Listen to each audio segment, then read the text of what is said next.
Coming to you, undead from the crypt. This is Adelaide Horror Podcast. Adelaide Horror Podcast with Zombie Joe.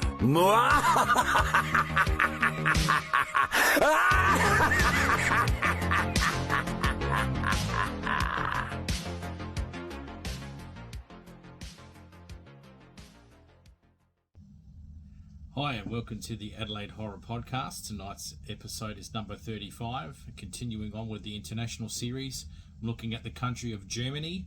So I'm going to be reviewing 2000's Autonomy, starring Franka Potente, directed by Stefan Rodzicki and written by Peter Engelman. This one came across my radar probably, a good 24 years ago.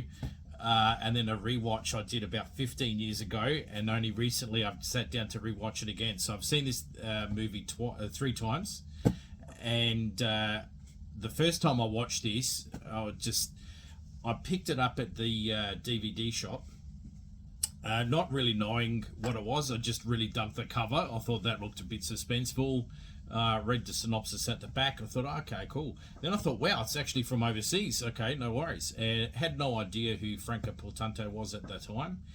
And so I thought I'd give it a shot. You know, grabbed a whole bunch of horror films like I did when I was single, had no responsibility, like how good life was. And I had the time and the money to just blow it on hiring an absolute bucket ton of horror films and taking a moment and watching them.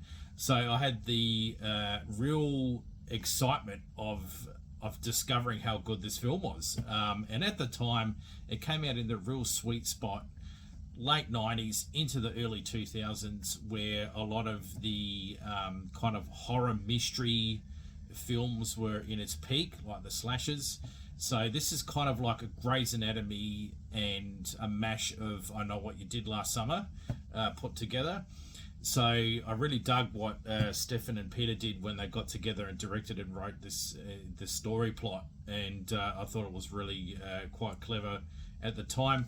Didn't rip off a lot of the stuff that was happening in the Western cinema, but you could tell they kind of they were a bit of the fan of what was happening at the time, and kind of sat down and penned their own version to this one there, and so you can see its own little German elements in it, but it's still a really decent kind of slasher, kind of like a really scary version of Diagnosis Murder. Like it's just, I'd love to see Dick Van Dyke sort this one out. This would have been really good. So yes, the cost of this was $8 million to make, and it globally it made 10 million. So that's why they came out with a sequel. And again, Stefan and Peter got the old pen out and cracked out Autonomy 2, which I haven't seen. I've got to check it out. I'll be pretty interested in seeing that. The only way I was able to watch it this time, because I don't have a physical copy of this, but I'm on the hunt for it, was I was able to watch it on YouTube. The downer of this one is it's only an English dub version, and that's the one that's for free. And honga bongo, that was you have to get used to it. It's pretty rough. But once you get into it, the great thing is because the story's interesting and what's going on, you kind of start to forget how shit the English dub is, and you kind of get into it a bit more. So that's the only downer about this movie, kind of watching it for free. But hey, if you can if you can be a pirate and do your thing and can get a good copy of it, that's good. Go ahead and do that. The runtime is an hour and a half. The beauty thing about 2000 movies is that there was no massive 3-hour run up to something. This is like straight to the business. Like in the first minute, this thing is opening to some shit going down, and it kind of takes your attention straight away. And then there's the character thing in the middle. You kind of work out who you like, who's the dick, who's the kind of freaky person. And then literally within half an hour, like it's business time. So that's the beauty about you know, these movies in the early 2000s and late 90s, there wasn't these massive kind of info dumps or massive character builds like we get now, and you're sitting on a movie that's nearly 2.5 hours long.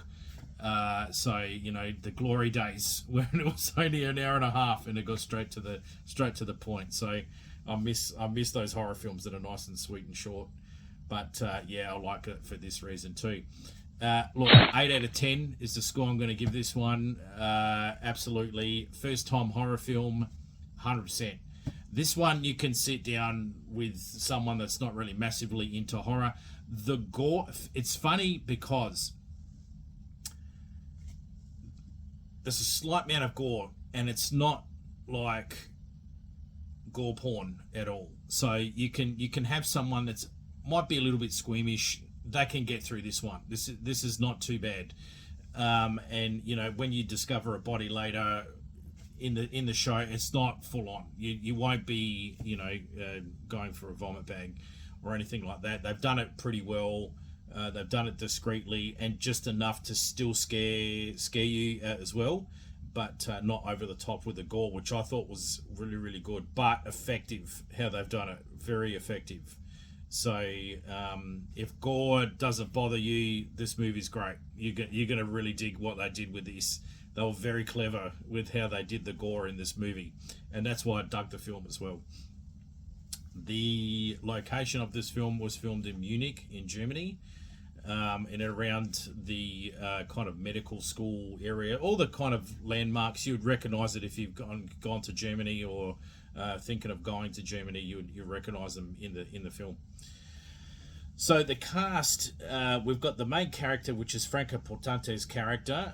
You'd know her from Run Loader Run. That this movie kind of got me onto Run Loader Run. I had no idea of this film at all. All I knew was that I kind of watched this movie. I thought, who's this German chick? I was single at the time, so I was just like, I was kind of crushing on her a little bit.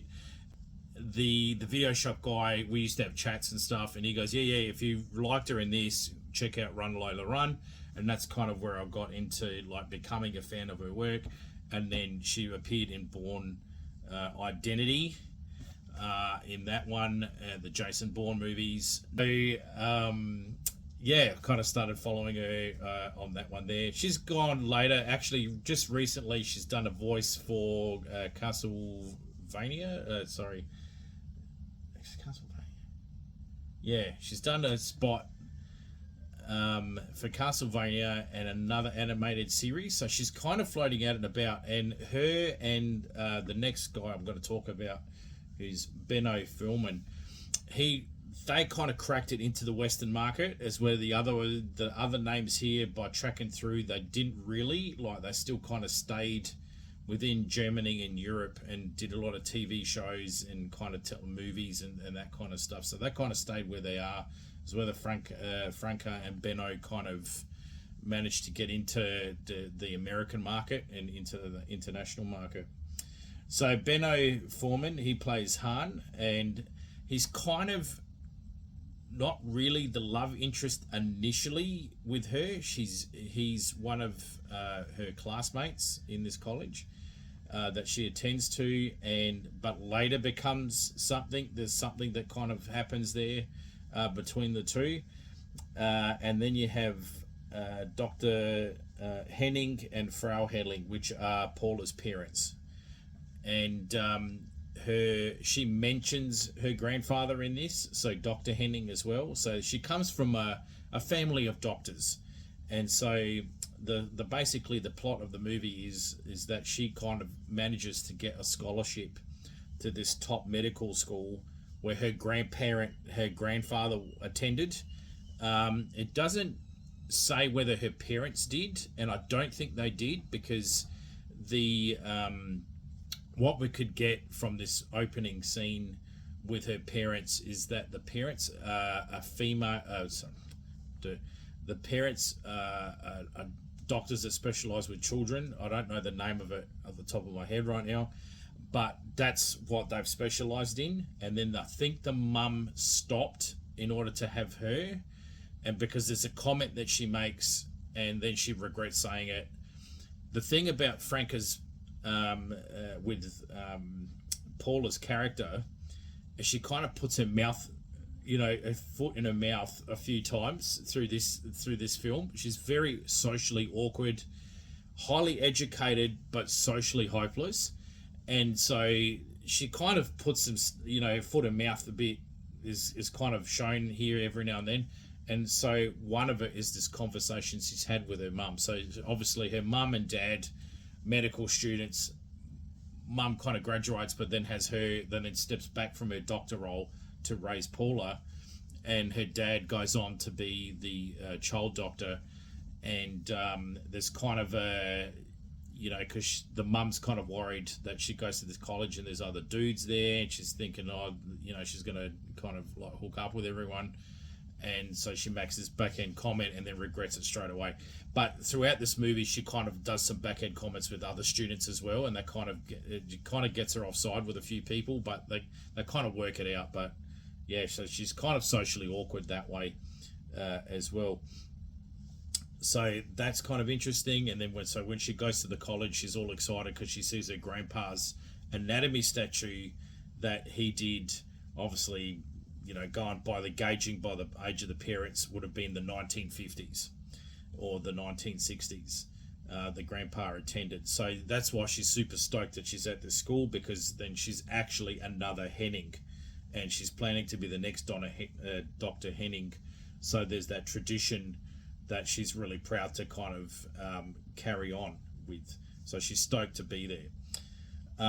So what happens is basically the story plot line is she meets a few of the students on the train to this place, and then once she starts befriending the other students and stuff, while she's there, she discovers that one of the cadavers actually is one of the students.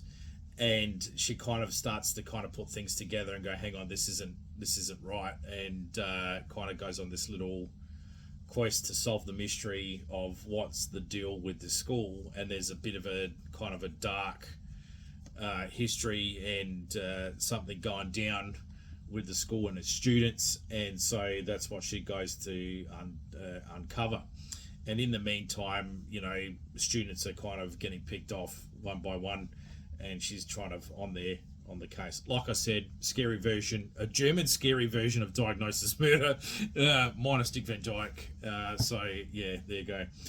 The other students and the actors and actresses that are playing the other students that she's with is Anna Luz, which is played by Gretchen, Sebastian Bloomberg, which is Caspar, Holger Speakman is Phil, Trugart Brau is the professor, Oliver Winnock is played by Ludwig, and Arnott Shore is played by David. So these are the students that are with her at the medical school, and it's get picked off, or you're trying to work out who it is who. There's a few red herrings that kind of keep you guessing who it might be, and that's where it's really well written by Peter. He's thrown in a couple of things that kind of throws you off the scent when you're pretty sure you know who it is, and then something happens, you think, oh, hang on, okay, I might be wrong, I might be, so they've done some stuff. So that's kind of where you scream, I know what you did last summer kind of setup is. You don't know who the killers are, or if there's one, or if there's more. You're trying to second guess yourself. So these are the movies you can really enjoy by just switching off and letting it happen. Let it unfold itself to you. Don't try and work it out in the next 5 minutes. Just sit back, relax, drink some beers, eat some popcorn, chill out, and let the movie unfold in front of you, and you'll really dig it. So yeah, that's the thing. The one thing that if you got some surgery happening like this year, don't check it out, because this is kind of the this will really trigger your kind of the anesthetic didn't work thing, or I'm still on the table and I can feel what they're doing to me, like in the surgery. And that's what happens with the opener on that one, and some poor guy going through that, and it was just like, oh man, no way. I've never really had that fear when it's kind of like flying. I've never had that fear. I've seen all the plane crashes and fucking Final Destination. Like, you know, you would have thought that would have done it. And you know, all these other movies, and I could still get in the plane and fly around. It's all good. Same, you know, I can sit and do a surgery, can go under, like, all good. And then you see these docos where they've talked about where things have gone wrong, and you're just like, oh my god. And in this movie here, it could really trigger you into thinking, oh shit, you know, what if they start doing surgery and I can feel it, what they're doing. The thing is, the scary thing is, it wasn't by accident. You're supposed to feel what's going on. That's the worst bit. And what it reminded me of was the smiling men from the episode of Buffy called Scream. If everyone remembers that one, that is just fucking nightmare fuel. That one, that was probably, I think it actually polled as one of the scariest episodes of Buffy that came out. But that's what it, when I was sitting down to rewatch this again, this is what came into my mind when I opened up that first opening scene was Scream by Buffy. I think it's, I'll chuck it up in the deets up on here and you go check it out, man. But those smiling dudes, holy shit. Everyone's like, oh, the movie Smile that came out last year was like super scary. I'm like, yeah, this is what inspired it, mate. Like, if one of, I wouldn't be surprised if this episode kind of inspired a few things that were all the creepy Smile, Black Hole Sun, that song from the 90s. I remember that, like with the smiley face like this, kind of like that. That kind of reminds me of that. But anyway, I'm kind of going off topic on that one. But yeah, that's kind of what I really dug, was the really clever way they did the gore on this one. Like I said before, you'll really dig how they did the anatomy statues and then the touches of these different anatomy statues. And I thought that whole concept was really creepy and very creative. How, you know, in a movie you see all the bodies kind of lying somewhere, and they did it in a certain way to kind of get Paula's character on edge, trying to work out who it is. So yeah, that's that. So yeah, 2000's Autonomy. This is the German horror film that I picked for this episode. And yeah, definitely go check it out. Look, like I said, unfortunately the sub version's not that great, but you know, you'll survive. But yeah, just push through it and you enjoy the film. So highly recommended. This is my favorite one. Another German horror film that I liked as a recommendation was Nosferatu, I think from 1979. That one, that was the other German horrible mention and recommendation for me for the German episode. And yeah, so this is episode 35. I hope you enjoyed it. And yeah, so just a bit of crypt keeping around the place.